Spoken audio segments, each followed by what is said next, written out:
ফার্মস্টের ঘড়িতে 2টো বাজলো। খিদেও জোর পেয়েছে। ভাত, ডাল, বেগুনি, স্যালাড, পটলের তরকারি, চিকেন এসব দিয়ে জমিয়ে একটা লাঞ্চ সারা হলো। যদিও এর আগের দিনের লাঞ্চটা আরও ভালো ছিল। এখানের ঝোল ঝোল পোস্ত এখনও মুখে লেগে আছে। বলতে বলতে সূর্যও পশ্চিম দিকে হেলছে। আমরা পাঞ্চেতের সামনে এসে উপস্থিত। খুব সুন্দর লাগছিল। এখানে কিছুক্ষণ কাটিয়ে আবার এগোতে থাকলাম। পৌঁছে গেলাম মাইথনে। মাইথনে সেদিন বেশ ভালোই লোক সমাগম ছিল। অন্য সময়ের থেকে অপেক্ষাকৃত অনেকটা বেশি, হয়তো ঈদের ছুটিটা পড়ায়। মাইথন যে এতটা ভালোভাবে উপভোগ করতে পারবো এবং সর্বোপরি বোটিং করতে পারবো এটা ভাবতেই পারিনি।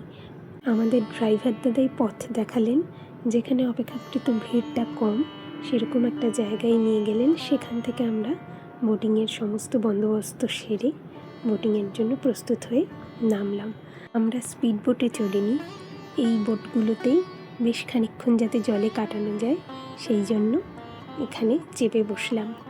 একটা দ্বীপ ঘুরিয়ে আমাদের নিয়ে আসা হবে এইরকমটা ঠিক হলো। আরেকটা ইচ্ছেও যেন পূরণ হলো, মাইথনে সূর্যাস্ত দেখতে দেখতে বোটিং।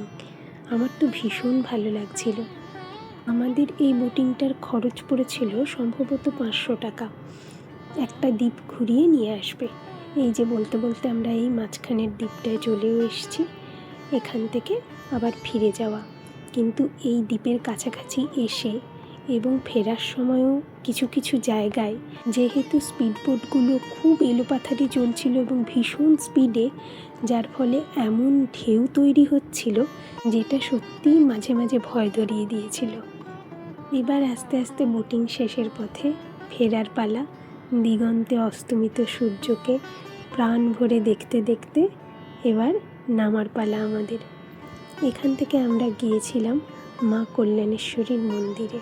খুব সুন্দর দর্শন হয়েছিল। মন্দির চত্বরটাও অপূর্ব। ফিরে সন্ধ্যের স্ন্যাক্স খেতে না খেতেই রাতের খাবারের ডাক। এদের চিলি চিকেনও চিরকাল মনে থাকবে। পরদিন কেউ লুচি, কেউ রুটি এসব দিয়ে জমিয়ে ব্রেকফাস্ট সেরে টুকটুক করে রেডি হওয়ার পালা।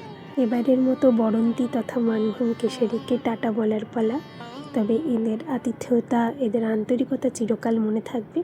ট্রেনও এসে উপস্থিত। আমরা ট্রেনে চেপে বসলাম আর তারপরে খানিকক্ষণ খুনসুটি করে গেলাম, খানিকটা মন খারাপ কাটাতেই।